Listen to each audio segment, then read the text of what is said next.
Hello, and welcome to my little mod spotlight thing. Well, it's not exactly a spotlight because I made it and I have a bias, but I figured I'd just, give you a little bit of a rundown on the things I was working on in Gary's mod.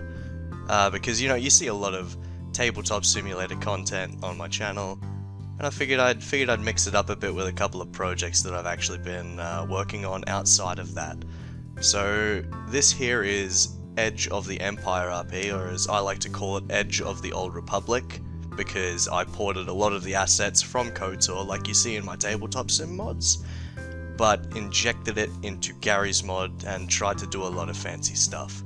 So the main ethos that I had coming into this was I wanted to make a GM tool to have tabletop style roles in Gary's mod for Edge of the Empire, and I wanted to make it interesting for people to actually use.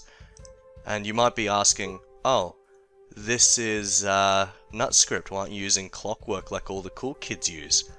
And my answer to that is NutScript has documentation. So anyway, I'm going to quickly jump into a character that I've already got here, and I'll just give you a quick rundown. So the first thing that you're going to notice is it just looks like Gary's mod, and you would be 100% correct. It's basically just Gary's mod. However, when it comes to the equipment and the overall look and feel of Gary's mod, it starts to see a little bit of difference. For example, we've got weapons from Knights of the Old Republic. I was considering getting the high-res models in, but didn't end up getting the time or patience for that. I should probably have a look into that at some point.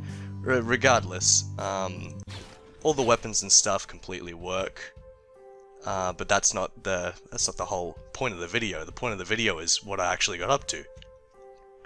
Fucking T-pose, asserting dominance. Anyway, so I'll press F1 to bring up the character menu, and real quick you'll notice that there is an additional area called Stats. And what you'll notice is, all of a sudden, we have the characteristics from Edge of the Empire. And you're asking, oh, holy shit, that's a lot of skills, what do they even do? These are probably just like numbers and letters. You probably haven't even bloody done anything in this. And that's where you're wrong, mate. That's where you are 100% wrong. Because if we type in Brawl, we have a couple of options here. We've got Brawl with a particular difficulty, number of challenge, setbacks, and boosts. Whenever you make a roll, it takes your skill proficiency and skill-based stat, from your characteristic, and injects it into this roll. So we can just roll because the difficulty will always be simple. So we'll make a roll, and we failed the roll with 2 disadvantage, and you'll notice that it made a sound even. That's right, I took the sounds out of Edge of the Empire, out of Knights of the Old Republic, and tried to put them everywhere within this Gary's mod. So, also computers as well. I think mechanics? Indeed. And these sounds are made publicly, so everyone else can hear the sounds and they can see the rolls that you're making. And from there, a game master can determine, oh, this guy has made a successful roll by sound alone. He doesn't even need to be looking at the dice pool. But I think that's where the dice rolls end, because I was doing my best to actually, get all of the content in, trying to get all of this other stuff working, and it started falling by the wayside the more I started, tinkering with it. Because if you look at the weapons here, you can see that at the bottom under the description, it's got stats for it. So if you were, well, in theory, if you were to shoot someone, it would take 5 off their HP, because it's character HP. No, here it's if you hit someone, it deals base damage plus any additional success. And all of the weapons have different stats and modifiers based on that. So if you shoot someone, you end up making a roll, and if that roll succeeds, it actually deals damage or if it fails, your gun might jam. Like that's the concept that I was working on, but never actually got far with. I also was attempting to make an equipment system, but Pack 3 likes to mess with me a lot, and sometimes it works and sometimes it doesn't.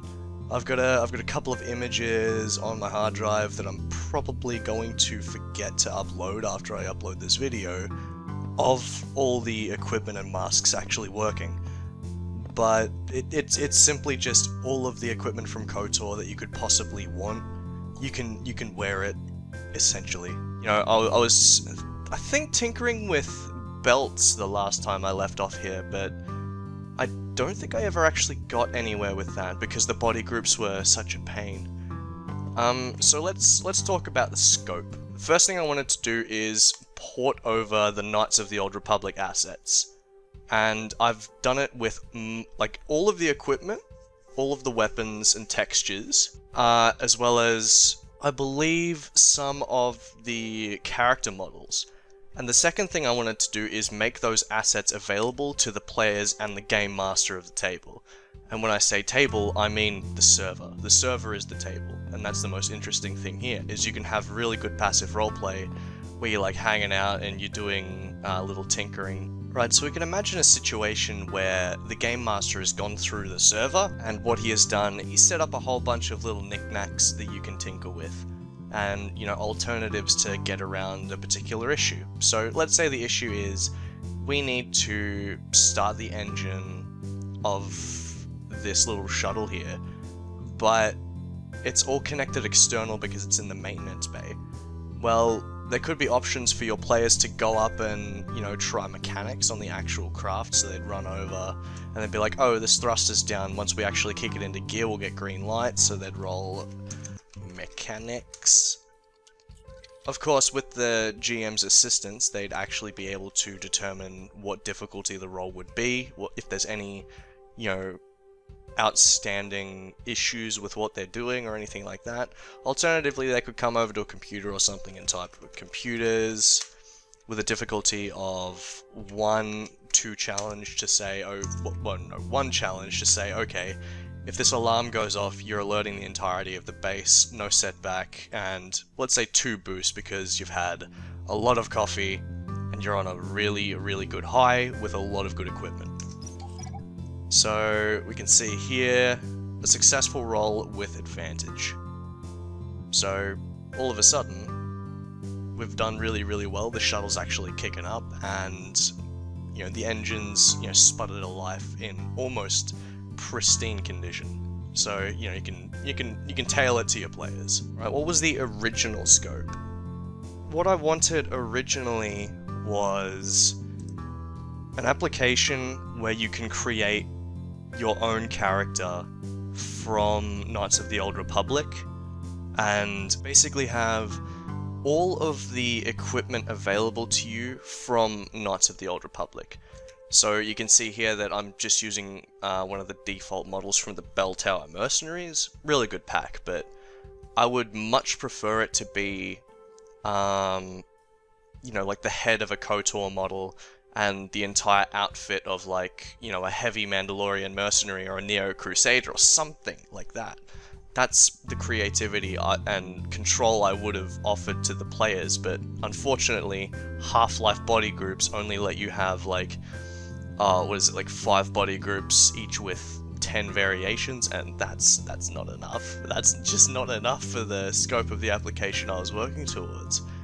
And with Pack, setting defaults and all of this is just a complete hassle to actually get it done. So what I would have had is a character creation screen where you select your gender and then head, and that sticks with you forever. And then you're just changing outfits which have different equipment values that change the rolls that you actually get. You know, so if you've got like maintenance gear on, or like smuggler gear on, you'll get advantages to stealth and stuff like that. Where, you know, the darker your clothing, perhaps you'll get an additional stealth roll. If you get hit by a fragmentation grenade and you're wearing a catch vest, all of a sudden, you know, it has like a setback to its actual roll. Rolls that the player doesn't exactly need to know about, but if you throw a grenade into a room surrounded by, you know, like 6 people in it, what are the advantages and disadvantages of all the people in that room's gear? Who's going to take the most damage and all of that? That would all be handled in engine. So you wouldn't even need to think about it, you wouldn't even need to really calculate the rolls, because the damage values would just sort themselves out. So a really, really neat and interesting way to actually handle the roll set is by putting it all in the back end and just letting the gameplay manage most of the rolls. So what was the rethought scope? Well, I ended up removing talents, which is probably the worst thing that someone could possibly do, because I just ran out of time, and as an Australian, I don't have a lot of people around me at any given time during either the middle of the day or the middle of the night, so it's like one or the other. But I can't be on, you know, during the workday, and that's something that, you know, cripples me as someone that really wants to, you know, test this thing, you know, for all the possible edge cases to get a lot of logs. I can't get that because, you know, there's no one around in my time zone to be able to test and help me out with these things, and even if there are, I doubt I could have gotten it to the point where it was, you know, like a shippable thing where we'd actually have like 16, 24 people on a server at once just, you know, having a great time, you know, passive roleplay, hanging out in between missions or something like that. You know, like a grand scope kind of thing, because your stats do carry over across maps because you have the same character. So, you know, characters that have been on longer would have better stats, would have better roles, would be more active on the server. But even though that's the case, as a GM, forget my name, you can award XP for miscellaneous tasks. So let's say that we did, you know, perform mechanics and we did really well, or perform computers and we did really well. A GM might see that role and say, hey, this guy's actually done pretty well, I really appreciate what he's doing with his passive roleplay. I'll award him 2 XP for his, you know, solid effort on the server. And then he can take that XP and he can invest it into something to flesh out his character, maybe piloting. Maybe he wants to be a pilot, maybe he wants to pilot the shuttle, but, you know, he's just downloaded a manual for it and he's got like a boost to his next role. You know, little things that let the players really just kind of take control. But obviously the GM is always going to have the most control, because you jump into, you know, the Skycam review, you know, bloody free cam, and all of a sudden you've got total awareness over everything that's going on, and you can control and manage the entire player space. And that's what's really cool about being a GM here, as opposed to tabletop, as opposed to a physical table or Roll20, is everything is in 3D. It's in the first or third person for the players, and as a GM you've got a bird's eye view and can tailor and set up your server however you like for your players. I think that's one of the more neat things that's actually, you know, been thought about, is making this, instead of a tool for, you know, just like generic Half-Life 2 RP, where it's like, oh yeah, this is, you know, done a whole bunch. There's a lot of people jumping around trying to min-max their, you know, stamina skills so they can sprint until the end of days. Sure, there's a lot of good roleplay that comes out of Half-Life 2 RP, but the roleplay system isn't really there. It's basically player favor. It's, okay, my character feels like he's going to win everything today, so he'll /me wins. And even though you don't notice it, you tend to notice it when people are in situations where they don't want their character to die, and they just ignore the play-to-lose system. Play-to-lose to me is a pretty lazy system. It's all the players just, you know, hoping for the best.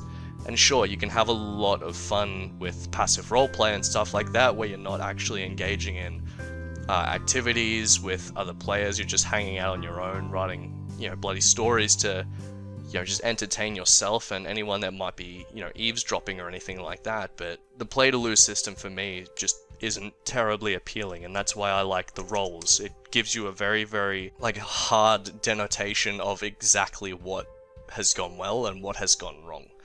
So, you know, you'd type your /me attempts to slice into the computer, and you'd make the roll, and a GM hopefully would step in and say, okay, this is the outcome of that, you know, using a /it command.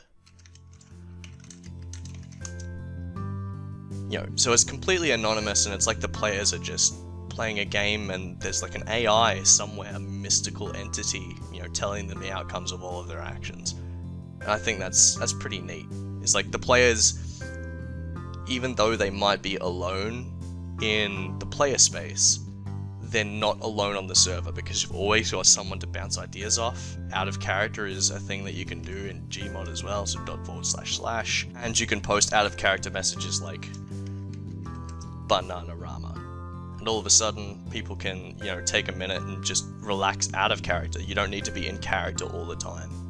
So it's just like clockwork, but without the nonsense, right? So what went well, per se, in the development cycle of this? I think that getting the assets in was pretty straightforward, although what went wrong was the fact that I ran into an issue with the body groups and I had to cut the scope a whole bunch. I'm really upset that the NutScript system doesn't have documentation so much on the core engine itself, so if I wanted to make any modifications to, for example, the menu system up here, like creating my own custom screens and stuff like that, I have to refer to internal code and comments, and the comments are pretty sparse. So why did I stop? I stopped exclusively because I A, could not get enough testers, B, could not be bothered dealing with the lack of players. I felt it was at a point where we were ready to run open testing, but of course, Australian time zones, there's like 2 people on any given server at any given time. And the last thing I want is people from Dark RP that come in and they want money printers and they want all this. No, get out of my server, mate. You're not you're not welcome here. This is like a more serious table for a serious group of players that want to tell a story with its ups and downs and its roles, just like Knights of the Old Republic would. And that's like the main experience that I wanted to bring forward to GMs and players, is as a GM, make you feel like you're Obsidian Entertainment, you know, bringing a story to some players that might never have heard this Knights of the Old Republic story before, or as players, playing an addition, like offshoot game to Knights of the Old Republic, where you're the main character. Everyone's the main character, basically a multiplayer Knights of the Old Republic with Edge of the Empire roles instead of the D20 system. Like, it works. In theory, it works, and, well, depending on feedback to this video, I guess, you know, I might keep working on it. I'll see how I fare, but, you know, until then, just ping me comments on YouTube. I read all of them and respond to a majority of them if they are constructive in nature. But yeah, no, just send me a message and we'll chat. See ya.